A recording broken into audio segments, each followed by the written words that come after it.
Ky është vendi ku mbrëm ndodhi aksidenti tragjik në rrugën magjistrale në Kërqov, ku si pasojë në vendin e ngjarjes mbetën 3 viktima. Ndodhem në rrugën magjistrale të Kërqovës, pikërisht ku mbrëm ndodhi një aksident tragjik. Në këtë aksident u përfshin 3 vetura dhe humbën jetën 3 persona. Ky vend ku ndodhemi ne është magjistralja e cila kalon përmes Kërqovës, ndërsa vendi quhet tek bunari i Seferit. Kërqovarët e dinë se ky vend tani më njihet për aksidente të shumta, të cilat përfundojnë me fatalitet. Gati çdo ditë në Kërqov, në këtë vend ka aksidente të cilat përfundojnë me fatalitet. Raporti i sektorit për punë të brendshme Ohër njoftoi për identitetin e 3 viktimave. Në vendin e ngjarjes ka vdekur ZD dhe HE, ndërsa bashkëudhëtar janë në veturën Opel BE 38 vjeç u transferua në urgjencën e Kërqovës ku ndërrojiet.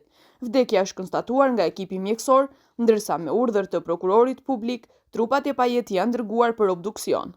Në aksident, siç thuhet në raportin e policisë, morën pjesë 3 vetura, Mercedes, Ford dhe Opel. Nga ky aksident mbetën të lënduar 8 persona të tjerë, mes të cilëve edhe fëmijët e çiftit.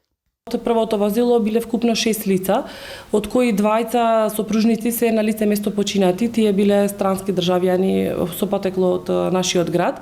Исто така во нивното возило имало и 3 деца, нивни деца биле, малолетни деца се сите, 2013, 2016 и 2021 година родени, и во нивното возило имало и уште еден повозрасен родител, мајка на еден од починатите. Двајцата сопружници, како што ви кажав, се починати на лице место.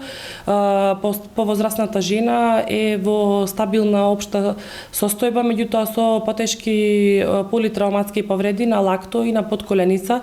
Транспортирана е со болничко возило и екипи во градска болница Свети Наум Охридски во Скопје, а 3 деца се најпрви стабилизирани, поставени се интравенски линии, поставени се РВИ, и 3 деца се однесени во Скопје со болничко возило.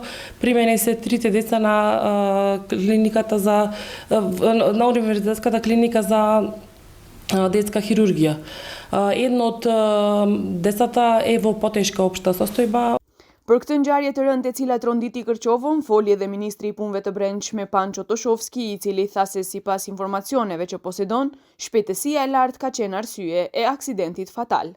Согласно првичните информации кои што ги добив, станува збор за огромна неприлагодена брзина од страна на еден од учесниците во сообраќајот, кој што нажалост е починат.